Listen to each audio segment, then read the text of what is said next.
Good evening, everyone. I'm Shelley Palman, and tonight we're diving into the topic of mortgage resilience. Now, you might be here because even though your interest rate has dropped down, you're still not making the progress that you deserve. If that sounds familiar, you're not alone. And the good news is there is a smarter way.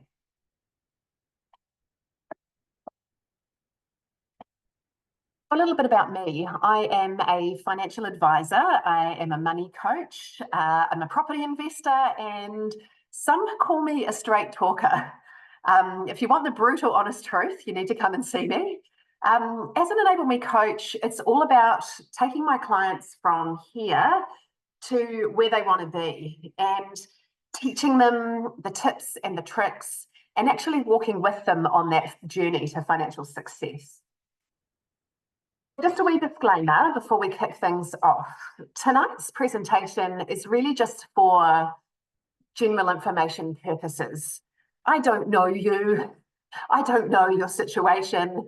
It's great that you're here, and I hope you take a lot out of the session today. But there is no substitute for coming along and actually getting tailored financial advice with someone who's an expert in that field. So to set the agenda for the session tonight, I'm going to start you off on a sad note, the brutal reality of being a homeowner in New Zealand. I'm then going to take you up a little bit into strategies to accelerate paying your mortgage off faster. We want to build resilience, and it's Money Month in August, and a massive focus for us has been on building resilience. So how can we embed that into paying off our mortgage faster? And we want to talk about building really healthy money habits and getting structures that support you being financially resilient. I do want to touch on growing wealth, and I want to touch on growing wealth also through leverage, because I think this is one of the tools that a lot of people don't quite understand. So I'm going to talk a little bit about that today. I want to talk about how it's those little things, those little wins that can add up to big changes. Now, just before we launch into the Q&A at the end, we are going to be giving away a free initial consultation tonight for those of you who remain on the call before the question and answer session. So stay tuned for that one. So before we kick off, I'd like to start with a poll. So how many of you are mortgage free? I'd like to understand the percentage on the call, likely very small. So some of you might be, congratulations, you might have investment properties with mortgages on them. There may be those of you on the call that are trying to get on the property ladder. And if I'm honest with you, now's your time. So don't muck around. And you've got a couple more options there around, have you got more or less than 15 years? So let's see who's on the call tonight.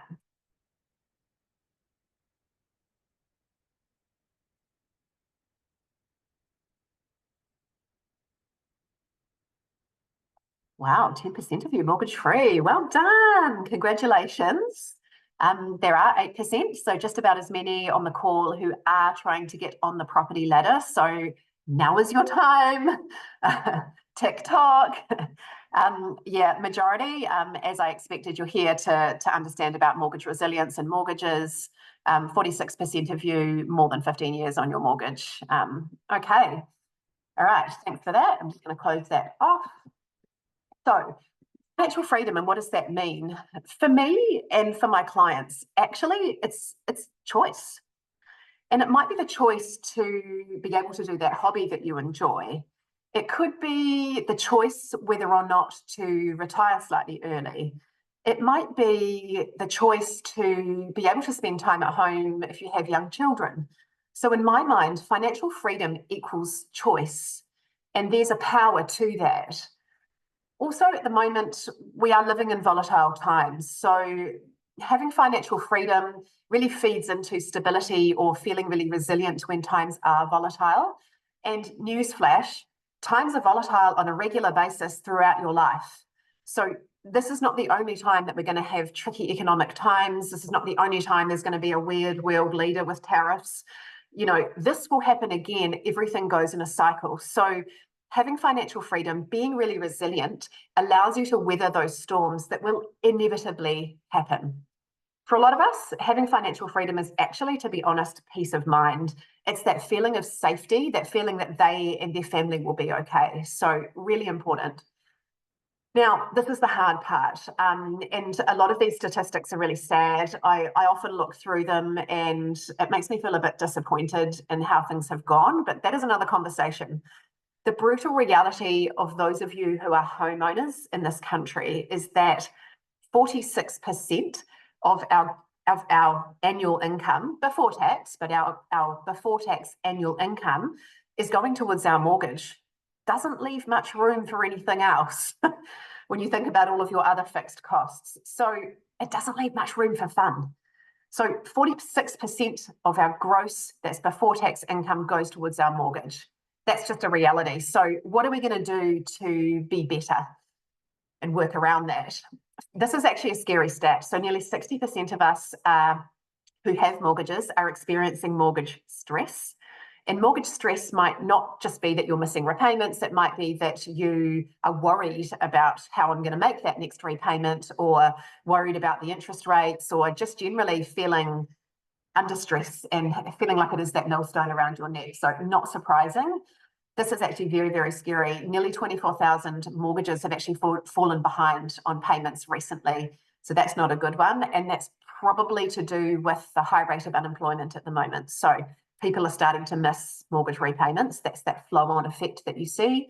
And actually, in the last 10 years, the average first home mortgage has increased from 300 to 550,000. It's almost doubled over a 10-year period. So for those of you trying to get on the property ladder, it's not easy.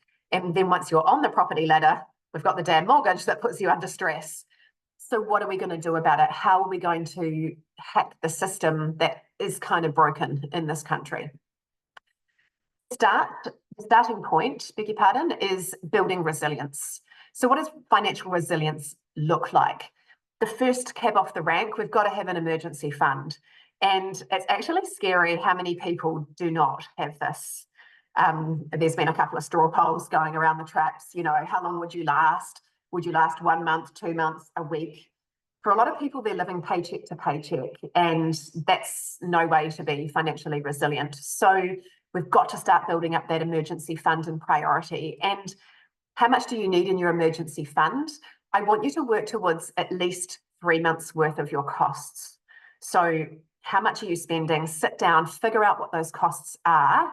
We're going to need to save up at least 3 months worth of that as a starting point. Ideally, we're working towards about 6 months of your fixed outgoings. So this is really pertinent, not just when you're starting out with your finances and trying to build up. It's at every stage of your life. We've got to have that emergency fund, because the rainy day, I'm afraid to say, will happen. So getting ahead, and I think this is where a lot of people go wrong. They think about the interest rate and how they can't get ahead because it's too high and they've got to wait for it to drop. I would challenge that. It's not about waiting for things that are external to you. It's about focusing on what you can control internally. There's lots going on at the moment. There's lots of noise. We can't actually control any of that, but we can control our response to that. So that's where we focus on our controllables. What are your controllables? Ignore the noise. There is a lot of noise in the media at the moment. Focus on yourself. Now, what does that look like? In my mind, work on your mental and physical well-being. So if you're not okay, you can't pour from an empty cup. So get yourself well, get yourself healthy, both mentally and physically. Focus on how you can improve yourself. Is there some new technology that you need to learn about? Do the course. You know, is there a side hustle that you could think about, picking up? Focus on how to improve yourself so that you are upskilling and you're going to become very desirable as an employee. So ignore the external stuff, focus on improving you. Now, the next one is be honest. Where are you at, actually? And a lot of people I find do the ostrich thing, head in the sand. I'm just focusing on surviving, Shelley. I can't be thinking about getting ahead financially. Don't ignore it. Sit down. Where are you at now? What do you own? What are the assets that you have? Hopefully you've got a KiwiSaver. Do you have cash in the bank or savings? If you've got a home, how much is it worth? What is it that you owe? So if you are on the property ladder and you've got this house, what do you owe to the bank? Do you have any credit card debt or short-term or store credits? Where are you actually at financially? That is what we call your starting point. The next thing for you to think about, and again, these are all things you can control, understand where you're at now. That's your starting point. Where do you need to land? How many years do you have before you want to stop working or before you have to retire? Think about your time frames or your time horizons. We kind of call it your runway. What's that runway for you, and where do you want to be at the end of it? So that's part of getting goals and thinking about, what are those goals? Do I want to retire early? Do I want to help the children? Do I want to be able to travel in retirement? Think about that in the context of that longer term. That is the landing point for you. And now we're looking at how long does it take to get there. Determine the problem that you're trying to solve. And I'm going to talk a little bit more about this in the session today. The problem that you're trying to solve if you're heading towards retirement is, how much do I need for retirement? And am I on track? The problem to solve if you're trying to get on the property ladder is, how much more do I need for that deposit? So understand what the problem is and understand how long that you have to get there. And then you can start to work on a bit of a plan. And we always talk about leveraging your strengths. Everybody has a different money personality, and we do financial star signs here at Enable Me. Are you a shopper? Are you a saver? You know, are you risk averse? Are you tolerant to risk? We'll put you in a little box and give you a star sign, but think about, where do I shine when it comes to money? Am I a good saver, or am I really good at coming up with big ideas? You know, what are those behavioral tendencies that you already have that we can leverage and tap into? Those are the things that you can control. And I wanted to put this slide in here because I think this is really important. Right now, unemployment is running at over 5%, which is very high. The economy is just flatlining. There's a lot of volatility. There's things going on. People are feeling, even if they are employed, they're feeling a little bit like it's all a bit hard at the moment. We're just in survival mode, Shelley. We can't be thinking about our money. I'm going to wait until the interest rates drop. I've got this mortgage, you know, it's coming up in November or April next year. Then I'm going to start looking at my finances seriously and get a bit of a plan. You know, it's economically turbulent at the moment. I'm here to tell you that there is an opportunity cost to doing nothing. And actually, sometimes I quantify that for my clients. So it could be the cost of a compound interest that you're paying to the bank. It could be the extra money that's going walkabout that you're frittering. It could be that you're not taking the opportunity to leverage and grow your wealth. There are likely to be opportunities that you miss if you don't take action. And I want you to understand that there is a cost to that, in opportunity cost. So there are three basic pillars that I want you to kind of hang your hat on and remember from this presentation today. The first one is, we've got to get you in a surplus position. So we call that maximize your savings. Oh, but I can't save, Shelley. It's too hard at the moment. I'm afraid you're just going to have to find it. How much is coming in? What are your fixed costs? Let's figure out, what are those things that are non-negotiable to you, the things that you spend your money on that make you happy. Make sure those are factored in, and everything else can fall away. I want you to think about what you earn every week or every fortnight or every month or year, whatever makes sense to you. And I want to challenge you to be saving at least 15% of what comes in. Not 15% of your base salary, 15% of what walks in the door into your bank accounts of a year is what I want to challenge you to save. At least 15, if not 20% of what's coming in. So once we identify that you can save this amount, and we set up systems that automate you saving this amount, we're going to channel that extra towards our mortgage. That surplus is what we call your engine room. And if we don't have that engine room, we can't get on top of that mortgage debt faster. So step number 2, crush your mortgage. And once we're under control with savings and we're on track to be mortgage free faster, I want to have that conversation about building wealth. Now, a lot of people say to me, but I'm not wealthy. I don't come from a wealthy family. I can't build wealth. I'm living paycheck to paycheck. I'm surviving. I'm afraid that you have to build wealth. You have no option, because if you ever want to retire one day and possibly have the ability to help your children, you must accumulate wealth over the course of your working years. So the wealth creation piece is really important, but we've got to hit step number 1 and step number 2 first. So part of that wealth creation piece is, how can we use leverage to propel us ahead faster? So in terms of how do we maximize your savings? So we believe at Enable Me that on average, Kiwis fritter around about 15% of what comes in. The very definition of fritter, things you spend your money on that make you no happier. So paying too much interest to the bank certainly does not make me happy. Paying too much in terms of bank fees, that lazy tax, you haven't reviewed your power or your internet provider for a while. Maybe you've got 5 different subscriptions and you're not watching any of them. And just those extra trips to the supermarket, all of these little 1% across the board. People come to me and they say, I don't fritter. No, don't think I do. I think we're really careful with money. I don't think I fritter. But then we start to look at their numbers and I challenge them on things. And inevitably, we find that 15%, and that's that engine room that you can put towards paying your mortgage off faster. So again, get really conscious around, what am I earning? Where is my money going? Track your spend if you need to. Understand where the money goes and where you're actually frittering and where that money is going walkabout. Step 2, once we've got that savings happening, we've got to get rid of your home mortgage. For those of you who are rent vesting, so some people never own their own home, they own investment properties instead, and they let somebody else pay for the mortgage. Clever strategy for some. Some people like the flexibility of that. You still want to be accelerating some debt reduction, even if you're a rent vestor. So there is still a crush your mortgage element, even if you aren't actually in your family home with a family home mortgage.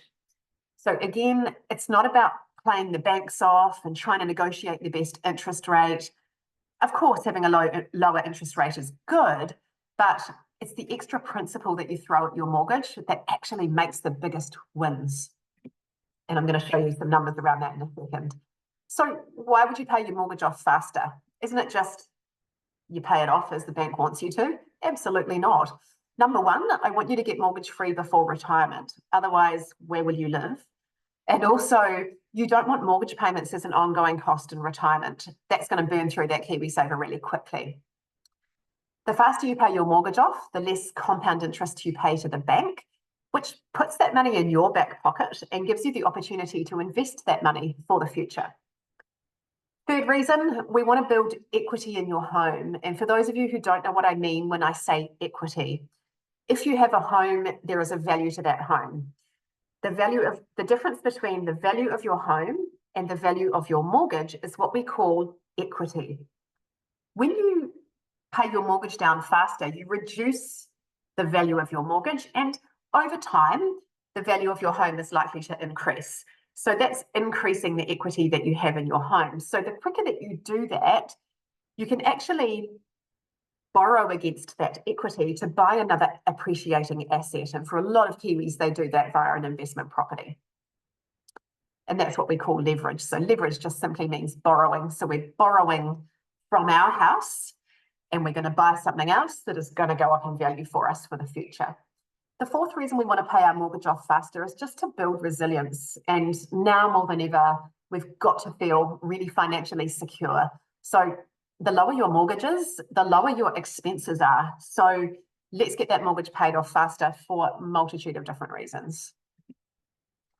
This is scary, and it gets scarier on the next slide, actually. So the average first home mortgage, as I said earlier, now is about $550,000. We're lucky enough that we're in the 4s for our mortgage rates. So if you calculate 4.99% on a $550,000 mortgage, if you don't accelerate the repayment of that mortgage, you are paying nearly double. And if the interest rate is higher, then you're paying even more. If you can find that fritter, that 15% of fritter, and channel that into making extra principal repayments on your mortgage, you might be able to cut your mortgage in half. If you cut it in half to 15 years, it's say you were only paying $231,000 in interest only. And if you can pay it off in 10 years as opposed to 30 years, you're only paying 148,000 to the bank in terms of interest. Massive, massive numbers. So if you do it in 10 years versus 30, that is 360,000. I mean, how long does it take you to save that? And we're giving it away to banks. It gets even scarier if you have a higher mortgage. So generally not your first home buyer, possibly it's your second home, and you're sitting there with a really big mortgage. 850,000 on the same interest rate.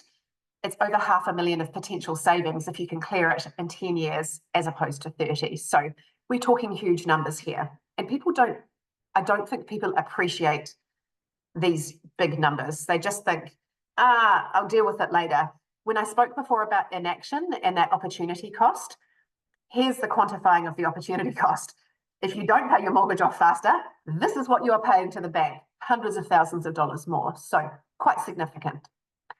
Now, a couple of different options for what you could do with your mortgage. And a lot of people have come off a higher rate this year and they've gone to a lower rate. I've still got some people that are coming through. They're still kind of in the fives or maybe in the sixes till later on this year or beginning of next. So when you have a loan that's coming up and it's going to roll off onto the floating rate, you've pretty much got three options with that mortgage. We call it the 3 Rs. So one of the options is you just do a straight refix and you're refixing at a lower rate and the repayments drop down and you're like, happy days, I've got extra money in my bank account at the end of each week. So that's just your simple refix. The second option is you might look to change banks, and we've got a few people doing this at the moment, actually. I don't do it lightly. I'm not going to lie, it's admin heavy to switch lenders, but sometimes it makes financial sense. So some banks might offer you a cash incentive to move to that bank. They might offer you more favourable terms. Say, for example, they might have a longer interest-only period if you have investment properties, or they might just offer you a better interest rate. So for some of our clients, they shift to a different bank because they get a better deal or they can negotiate better conditions. Here at Enable Me, whether or not you refinance, we want to look at the structure of your mortgage. And that's the kind of the key takeout, is being really optimal with how you structure your mortgage. So for us, it's chopping the mortgage down into smaller, more achievable chunks and paying off extra principal every year. And this is kind of illustrated on the next slide. So once we understand that you can save, we want to shave a little bit off your mortgage. We don't want to break the whole mortgage. So for some of you who are still fixed at the moment, you actually don't need to wait until you roll into floating. So you can actually do what is called a partial break off your mortgage. We just take a little bit of it, we create a revolving credit, and then we work really hard to pay that revolving credit back to zero by the end of the year using that money that you were frittering before. And we want to rinse and repeat this every year until the darn thing is gone. So shaving bits off your mortgage, creating a revolving credit, setting up systems so that you channel your savings into that revolving credit, and we do that every year until it's gone. So that is the way that we here at Enable Me help our clients to get mortgage free faster and save on interest paid to the bank. On a good day, you might be able to do this yourself. What we find is sometimes that revolving credit is, we call it a revolting credit instead of a revolving credit. If you don't have guardrails or if you're of the shopper persuasion, we would caution you a little bit in terms of DIYing this, because there's nothing like a bit of accountability to make sure that you stay the course. So it's a good way. It's the way we recommend our clients pay off their mortgages faster, but be a little bit careful. You have to be quite disciplined with this and have really good systems around it. But this is the concept. What I do not want you to be doing is lifting your mortgage repayments and increasing them. Because what you're inadvertently doing by increasing your mortgage repayments is you're lifting your cost load to be higher. What say you lose your job or your company goes out of business?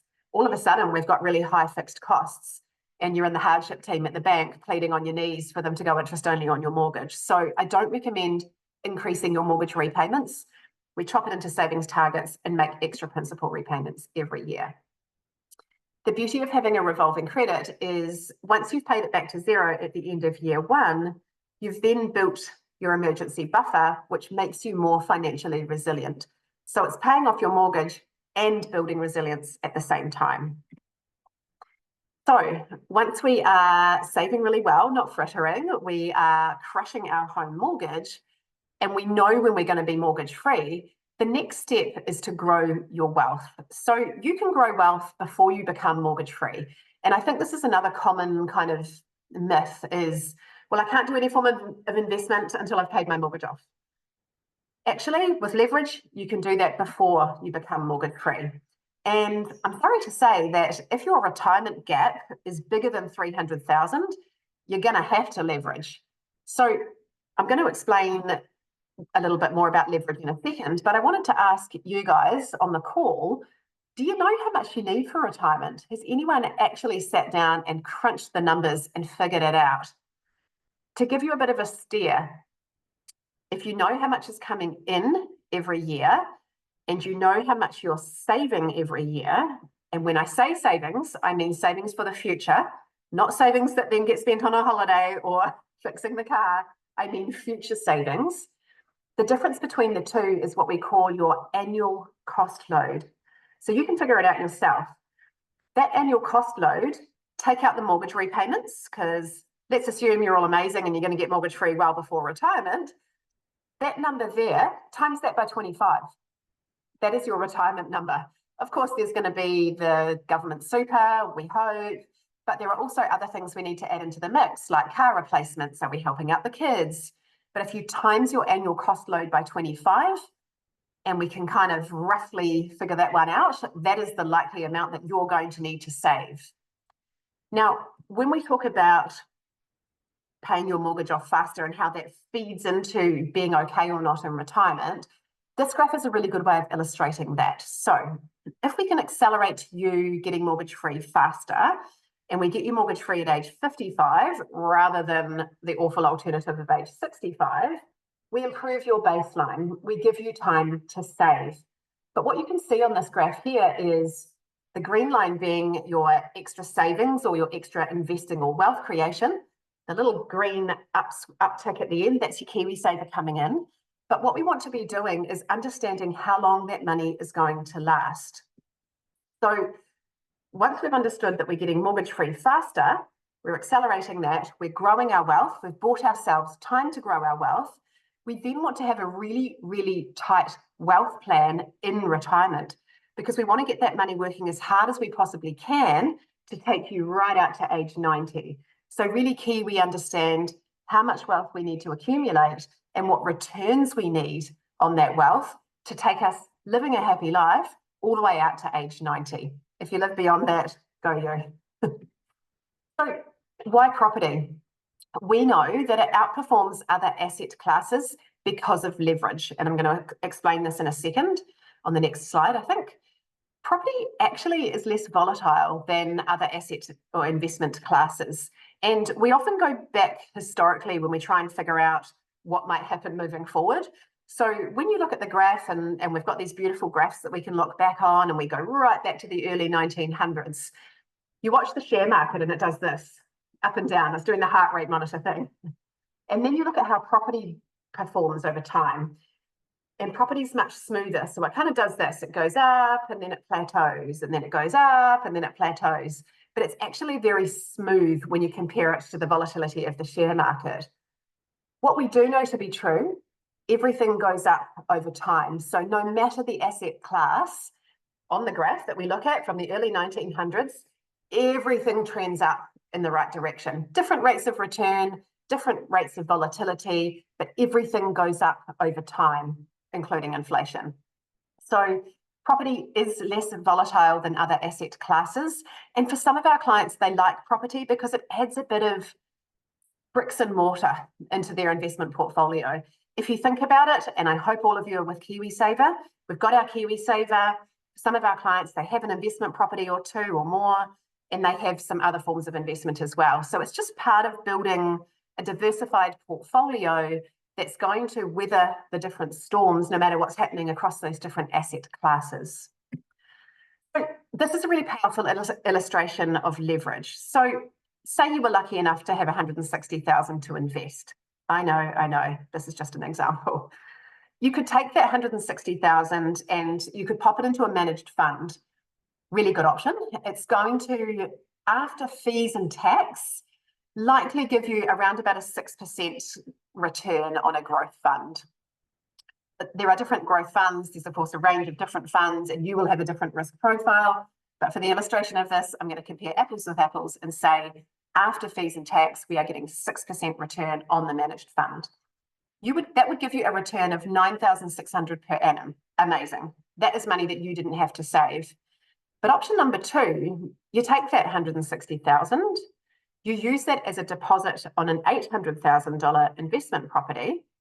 And historically in this country, capital growth rate has been sitting at just under 6%, 5.95, something like that.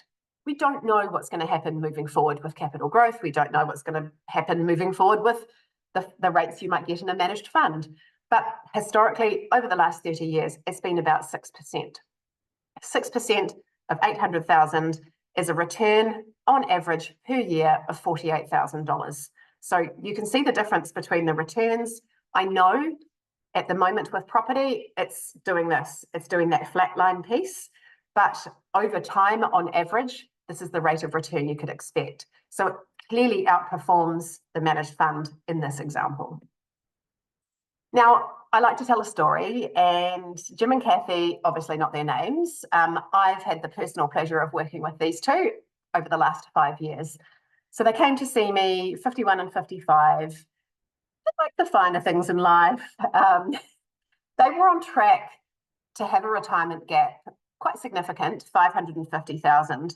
Now, I had already taken into account what their KiwiSaver was likely to be, and once they got mortgage free on their home, which by the way is going to be in about 10 months' time, I had taken into account how much they could also save beyond that point, and they still had a shortfall of 550,000. Again, they like the finer things in life. So we kind of acknowledged that we needed to use leverage to bridge that retirement gap. So back in 2020, they bought in Papamoa a 3-bedroom, 2-bathroom investment property. The purchase price for that property was $665,000. It actually went up to $1 million in terms of value at the height of the market, and it's settled back down now to $860,000. That's its current CV, and that's kind of roughly what it would be worth market value. So that was $195,000 of capital gain that they didn't have to save themselves. They continued getting mortgage free, and as I said, they've only got 10 months to go on that. And it's going to somewhat bridge their retirement gap. We're actually talking about a second investment property for them. But if they can hold on to that property through the next property cycle, they're going to be on the way to closing that retirement gap. So I thought that was a nice example to give you of how we can offset that gap while still concurrently attacking the mortgage and balancing living a happy life. So a lot of you out there are asking, is it the right time to invest in property? You know, values are staying pretty flat. I wish I was able to buy my investment property in this market.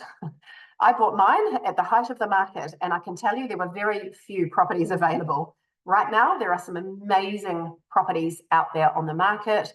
Developers are meeting the market, and there are some very, very cool properties with some really good rent returns, or what we would call rental yields. So a lot of people go, oh yeah, but Shelley, the rental market's really soft at the moment. You know, am I going to be able to rent it out? And yes, that is a risk. The rental market is quite soft. I've had a change in tenant recently. I had a week's gap, but I did get someone. But you know, it's getting a little harder to find a tenant in this market. So when you think about the risk of a soft rental market, how are we going to offset that? So when our clients buy their investment properties, we always encourage them to work with a developer who has a rent guarantee. So this is developers meeting the market at the moment. They're acknowledging that there's a softening there.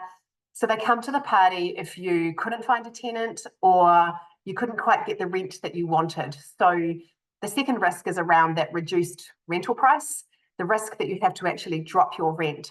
So a rent guarantee often goes for 2 or even 3 years, and it's the developer saying, hey, I'll split the difference. This is what the rent appraisal was. If it doesn't rent for that amount, I'll top you up. So that's quite a good way of offsetting that risk and just giving you that peace of mind that you will actually be able to afford to hold this property. So when we think about, am I going to have a gap in a tenant, or will I have to drop my rent to actually find a tenant? We want to be factoring that into your financial plan. So this is part of the buy the right property, understand how that property fits into your financial plan, and ensure that you can hold that property, even if you have to drop the rent. So when you're doing all that number crunching at the start, should I buy this property? Does it work? We've got to make sure that we factor in what would it look like if we had a vacancy? What would it look like if our rent price dropped? One of the other risks, of course, in property is that the value goes down. And for those of you who bought your investment property at the height of the market, I was one of them, you may have seen the value of that property drop. You only bank a loss if you sell that property. So when we're talking about to our clients about investing in property, we are not buy and sell the next month. It is not a buy and flip scenario. It is a buy a brand new high quality property and have the ability to hold that property through the cycle. All assets and investments go up and down in value over time. We're in a period in the market where property values have dropped a wee bit. In a property cycle, they will come back. So we don't sell when the property market is low. And we need to make sure that you're resilient enough to be able to hold that property when conditions aren't favourable. So there are risks, but how are we going to offset those risks? We think about it. So what drives capital gain with property? Definitely the interest rate cycle, although the high unemployment is kind of not really helping with that at the moment. Definitely what's happening in the area. So is the council investing in the area? Are there schools going in? Is there roading? You know, what stage of the development is it at? Is there an undersupply or an oversupply in that particular area? There's likely to be different capital gain drivers in different areas depending on what's going on. The property type can drive capital gain. The gold standard is you stand alone. We want to move away from the more apartment market. You want to get the standalone with a bit of dirt under it if you can. Otherwise, you move to the townhouse. And net migration, how many people are coming into the country versus how many are going out? If there's more coming in, there's going to be demand for property. So that, of course, drives capital gain. And like anything, everything goes in a cycle. There's an interest rate cycle, there's an economic cycle, and there's a property cycle. So timing of the property cycle, it flatlines and then it goes up, and then it flatlines and then it goes up. And that's what history has shown us is how it goes. So understanding that can often help to offset any fear around buying investment property. But hey, property is not the only way. It is the one thing you can do while you're attacking your mortgage because we leverage off the equity. But once you're mortgage free and we're in a space where we can channel those mortgage payments and anything extra into growing wealth, there are lots of different forms of investment and lots of my clients do these various things. There's no one size fits all approach when it comes to wealth creation. I definitely want you to be in KiwiSaver. We've got to get a mortgage free home. And then we're understanding what are the investments that are right for you. So any good plan, we've got to start with that emergency buffer. We want to think about what is the problem to solve and how long do we have. Think about the things that you can control and your money personality, your strengths, your weaknesses. Let's do a SWOT analysis on you to counter those behavioural tendencies or lean into those strengths. I want you to think about where are you being inefficient? Where can you find that fritter and you channel that fritter to better use? Let's move away from that scarcity mindset. Let's encourage that wealth mindset, looking for opportunities, understanding opportunity cost and the cost of inaction. And really, you just got to do it. Execution is the key. It's all well and good knowing what to do, but as Nike said, just do it. And of course, any good plan needs to be flexible because life happens. One of the biggest things, and there are some personality types that need this more than others, but the power of working with a coach is, a lot of it is accountability. There's nothing like that check-in, that expectation that your coach is putting on you actually achieving these goals that you set out to achieve. So there's a power to having that coach walking with you on that journey. When you work with an Enable Me coach, we look at how we can stretch you to be better. I'm not interested in what you've done in the past. I'm very interested in how can we hack you? How can we hack the system here? And what are you capable of achieving moving forward? We want to create an optimization of your mortgage so that you're minimizing interest paid to the bank. We have a calculus formula around that. So people who work with us get access to that calculus formula. We identify how quickly they can get mortgage free. We tell them, and then we help them execute on it. We give accountability, we keep them motivated, and really give that confidence and that empowerment around, hey, this is my plan, and I'm actually doing this. We're measuring this, I'm getting really excited, and I'm doing it.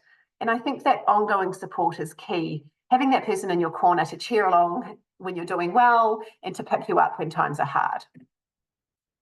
So, key taker, I think I'm doing fairly well for time.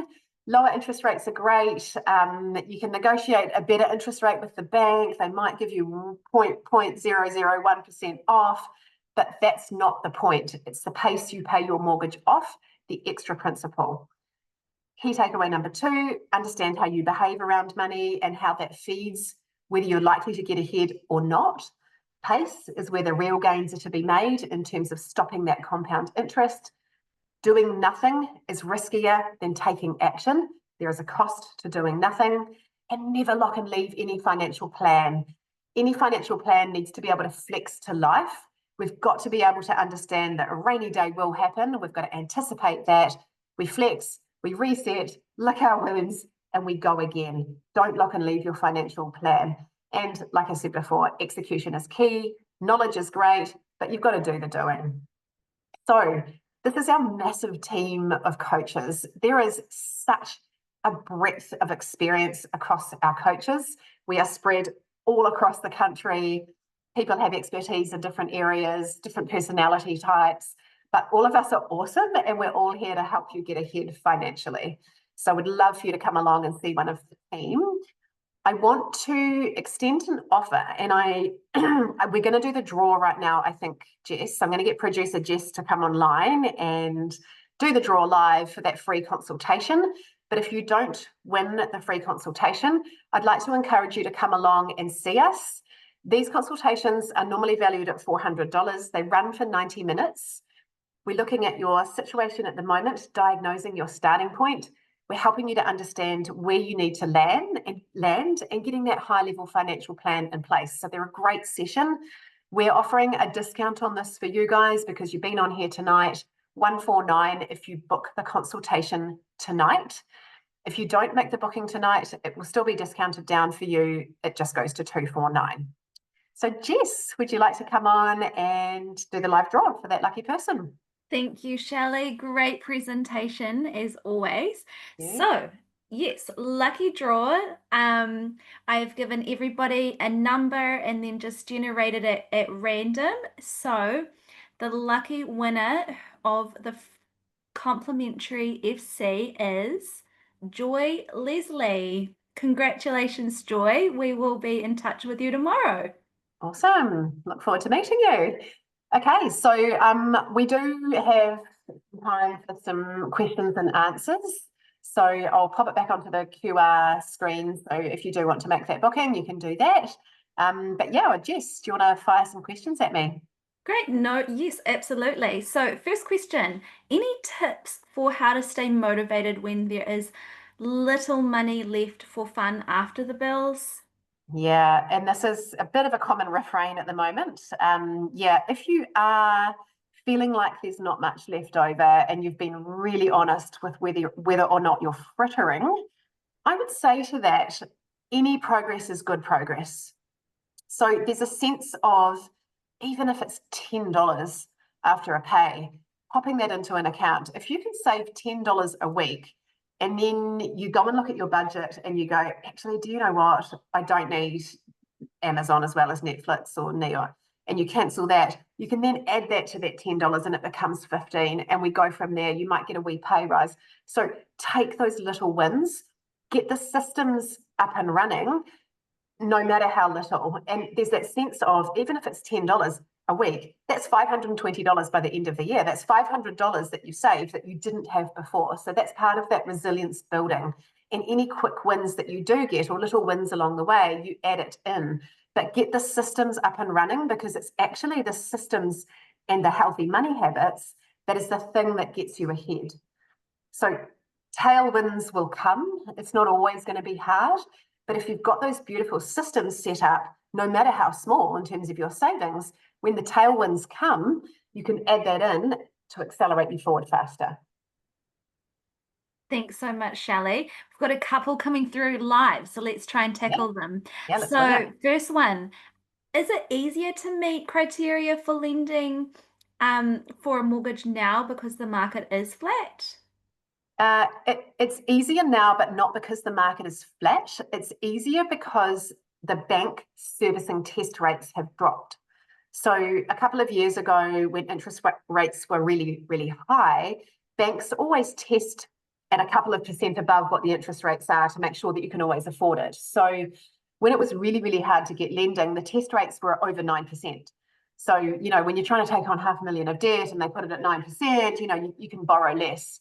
So as interest rates drop down, the banks kind of acknowledge, well, people could lock in for 3 years at 4.99. So it's silly of us to test at over 9%. So they'll be testing it a little bit lower now, which essentially means that you meet criteria. So it's likely that if you weren't able to borrow quite as much as you needed a couple of years ago, it will be easier for you to do so now for that reason. Amazing. Thanks so much, Shelley. If you do have a question live, it's much easier to if you pop it in the Q&A box rather than the chat. So if you do want yours answered, please pop it in the the Q&A box. That would be great. So next one, if you have a revolving credit, are you meant to be putting money aside within the revolving credit account or in a separate Yes. account? Yes. No, not a separate account, Christine. No, if you have a revolving credit, your absolute focus is to pay it off as quickly as possible because you're paying a floating rate. Really good question. Don't have money in a savings account if you have a revolving credit. Instantly go and transfer it in. You can always transfer it back out again with a revolving credit, but no, revolving credits are there. You're floating, you're paying a premium to float. So I don't want you to pay more interest to the bank. So the focus is pay that revolving credit off ASAP. Nice, thank you. One about how we operate. So how soon would you get a phone call appointment once booking with an Enable Me? Yeah, well, we do have quite a large team. We're wildly popular, but we're likely to be able to see you within a week or two. So usually we have a team that will call you or email you.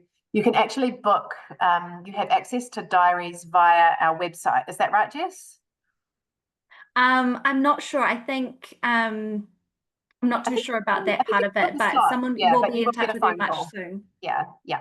You'll definitely get a touch or a phone call or an email within 48 hours Yeah, from our team, and then they'll look to book in that session within a couple of weeks. thank you. Next question. I have a mortgage on my home and an investment property. Should I sell the investment property and pay off my mortgage? Not in a flat market, Anonymous. Yeah, I mean, I think we need to assess the hold strategy on your investment property. Is that property serving you? Could we trade it out for something else? Probably a good one to come along and talk to us about, I would say, because is that property, that investment property that you have, is it an accidental rental? Did you buy wrong? Or is it actually okay and we just need to keep holding it through a cycle? So probably a bit of tailored advice there, I think, would be good. So that would be a good one to come in and chat with us about. I see Joe has said, how do we book tonight? So Joe, you can actually just go to our website if the QR code isn't working for you. Enable.me is the website, or just Google us, and there'll be a wee book consultation button that you can click on, and that will secure you the 149 price. Yes, thank you, Shelley. Sorry if it's not working for you guys, but if you book through our website, we'll still be able to honor the discount for booking tonight. So still book in or at least email us and we can help tomorrow. Next, we've got roughly 5 more minutes for questions. So we'll truck through. We might not get through all of your questions, so sorry if we don't. Definitely get in touch with us with your questions at another point. But next question, offset versus floating, what's the difference? Yeah, and there's a lot of confusion about offset versus floating. So an offset account is essentially a floating mortgage as well, but it behaves like a table mortgage. It's got mortgage repayments. So you're actually making principal and interest repayments on the bank's terms with an offset account. I like an offset if you have, say, I don't know, your parents might have some money and they say, here, I'll park it over here and we can offset your mortgage. I like it sometimes if my clients have tax money and we can offset and get a little bit of an interest win. But I prefer a revolving credit because you're only paying the interest on the balance that you owe rather than having that fixed principal and interest repayment. And with an offset account, well, with your mortgage, we're just trying to get the darn thing paid off. And so with an offset mortgage, you have this floating mortgage and you might be building up savings in an account to offset it. But psychologically, you think, those are my savings. Whereas when you pay off a revolving credit, you're kind of channeling into the revolving credit. You see the negative amount, you know you've got to pay that back to zero, and there's a different psychology around it. So I prefer a revolving credit. That said, there are some situations where an offset can work, but generally we lean into that revolving credit ahead of the offset. Thank you, Shelley. Next question. For someone who has been made redundant, is it still worthwhile speaking to someone in your team as someone who has a mortgage currently? If you're on your own, it could probably maybe wait until you've got employment again if it's just you. But I have been meeting with people at the moment where one of the party, like the couple, is employed and the other one's not. So it's a really good time to, and let me be clear, being made redundant, it's a glitch. You're not going to be made redundant or jobless forever. It is a glitch. So, hey, no harm in asking. We'll tell you if it's not right for your situation. If there is another party there that is earning, yes, probably do come along. Really good time to feel in control of your money when you have been made redundant. And if there's a big redundancy payout, we can put some kind of guardrails around eating into that and kind of feeling really in control. So yeah, I mean, get in touch and we'll let you know if it's the right time to help. Thanks so much, Shelley. We probably have time for just one more question. So many great questions, everyone. But please get in touch with us, or bring your questions to your financial consultation. Last question. So we have paid off our primary home mortgage off and have a mortgage on a couple of rentals. Do we pay the mortgage down, or should we invest in a term fund? Thank you. And Monica, you're getting into that phase of designing your investment portfolio. You're in that wealth accumulation phase, so well done for getting mortgage free, and you've got a couple of rental properties. That's amazing. I usually say property's good because of leverage, not because it's property. So I want you to leave some lending on your properties. Specifically, obviously, I can't say, but for some of our clients, we help them to understand how many years have they got channeling their surplus into paying off investment property debt, and then we stop.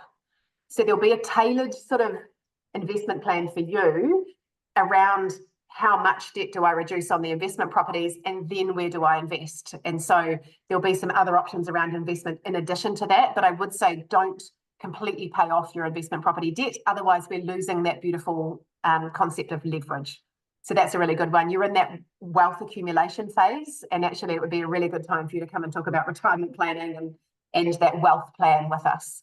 So we've got that retirement planning program. So I think, Monica, that would be a good one for you. So to get some specific numbers around that. Great. Thank you so much, Shelley. Right, that's probably enough. That's probably run out of time for questions. So I'll give it back to you to wrap up. Great. Yep. So I'd love to see some of you. We've got plenty of coaches here. So come along, have your consultation. Remember, if you book tonight, that's 149. If you make a booking after that date, 249. And well done, Joy, for winning the prize. So I hope you've enjoyed the webinar tonight. Go away and look at focusing on getting resilient around your mortgage and get ahead faster. So thank you.